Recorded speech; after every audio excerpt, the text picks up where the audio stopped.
الحمدللہ نحمدہ نصلی علی رسولہ الکریم اما بعد فاعوذ باللہ من الشیطان الرجیم بسم اللہ الرحمن الرحیم۔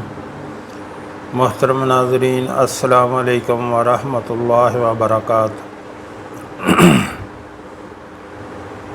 خشوع پیدا کرنے والے اسباب، نماز میں خشوع پیدا کرنے والے اسباب۔ ناظرین کے لیے خشوع پیدا کرنے والے اسباب میں سے چند یہ ہیں۔ اخلاص کا مطلب یہ ہے کہ نماز سے مقصود اکیلے اللہ کے علاوہ کوئی اور چیز نہ ہو،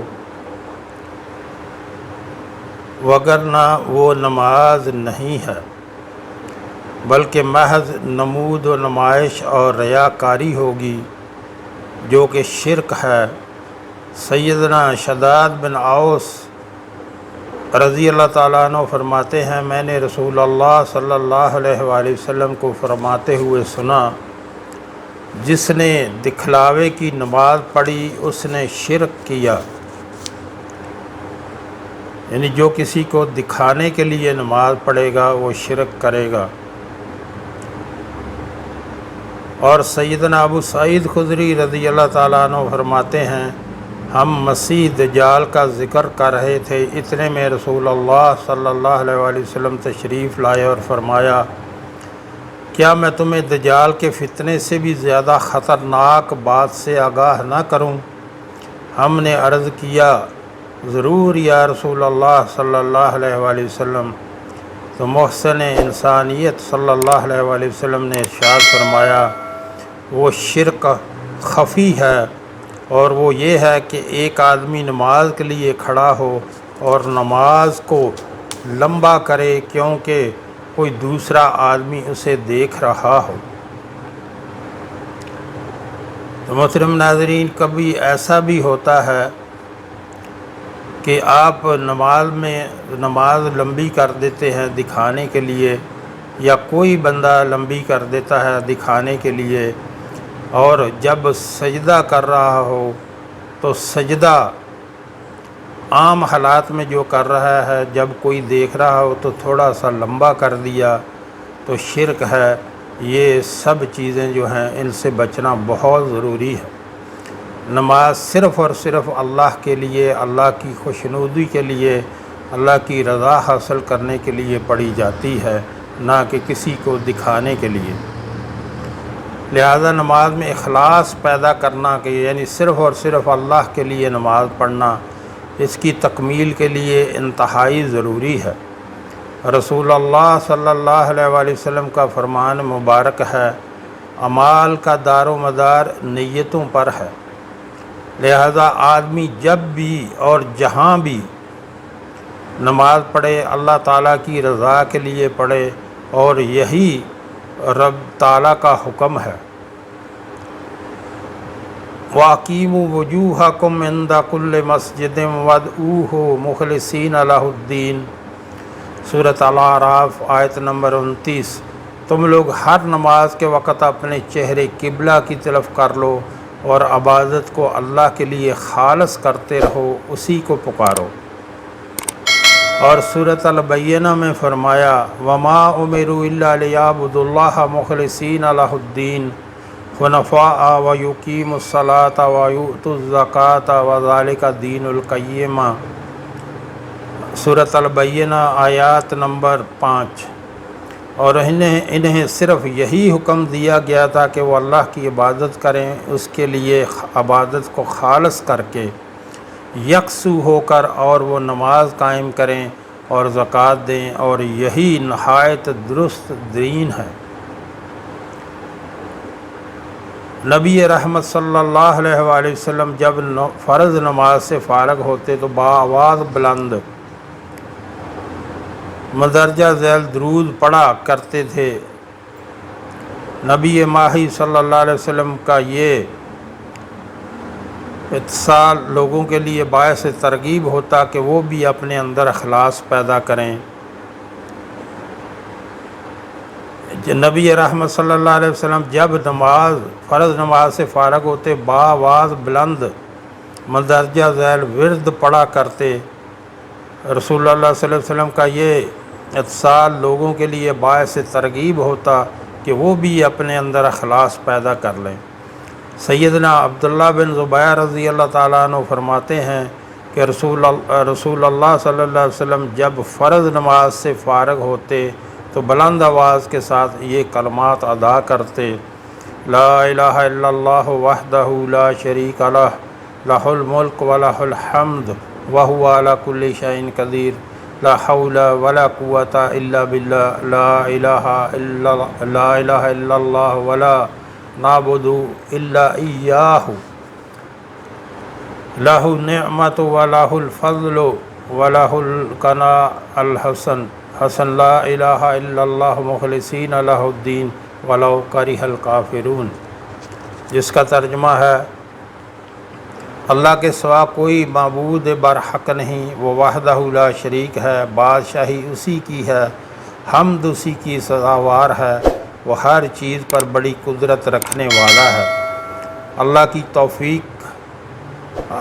کی توفیق کے بغیر نہ گناہ سے بچنے کی طاقت ہے نہ نیکی کی قوت۔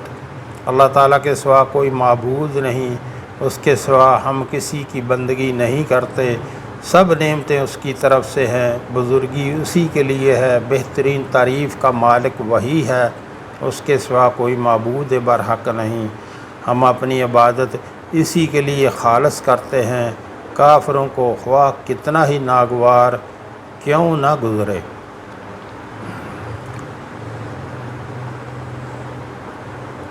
تضرع کے معنی عاجزی اور انکساری کے ساتھ درخواست کرنے کے ہیں۔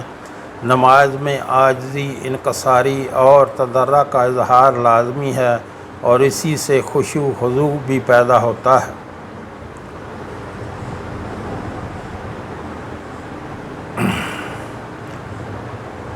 فرمان باری تعالیٰ ہے: ادعوا ربکم تضرعا وخفیا، تم لوگ اپنے رب کو نہایت عجز و انکساری اور خاموشی کے ساتھ پکارو۔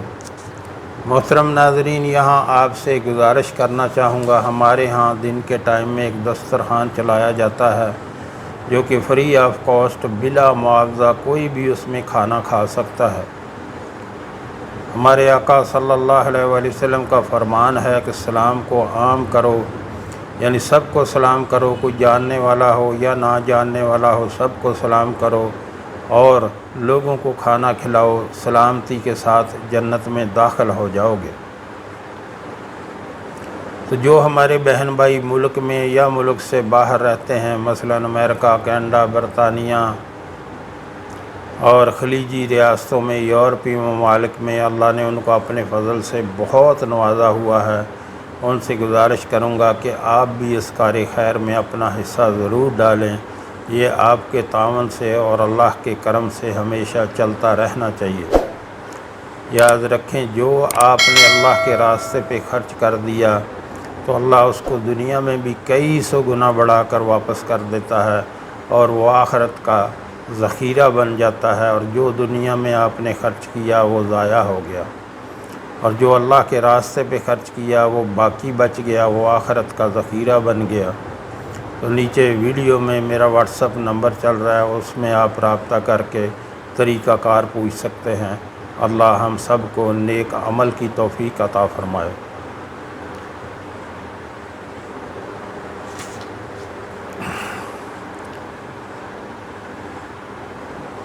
یعنی حالت نماز میں اللہ تعالیٰ کا ذکر کرتے وقت اس کی عظمت و کبریائی کو اپنی عاجزی اور انکساری کے ساتھ ذہن تمام خیالات سے خالی ہو۔ جب بھی آپ کا ذہن ادھر ادھر جانے لگے محترم ناظرین، تو فوراً جو ہے اس کو ہٹائیں ادھر سے اور نماز کی طرف لگائیں، بالکل اس کو آپ کچھ دن کوشش کریں گے تو پھر جو ہے آپ کا ذہن جو ہے وہ نماز سے نہیں ہٹے گا۔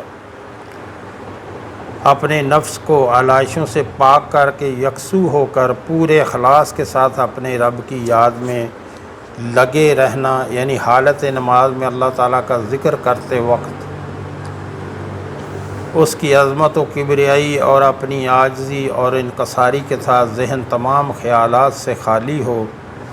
وَاذْكِرِ اسْمَ رَبِّكَ وَتَبَتَّلْ إِلَيْهِ تَبْتِيلًا، اور اپنے رب کا نام لیتے رہیں اور اس کی طرف ہمہ تن اور یکسو ہو کر متوجہ ہو جائیے۔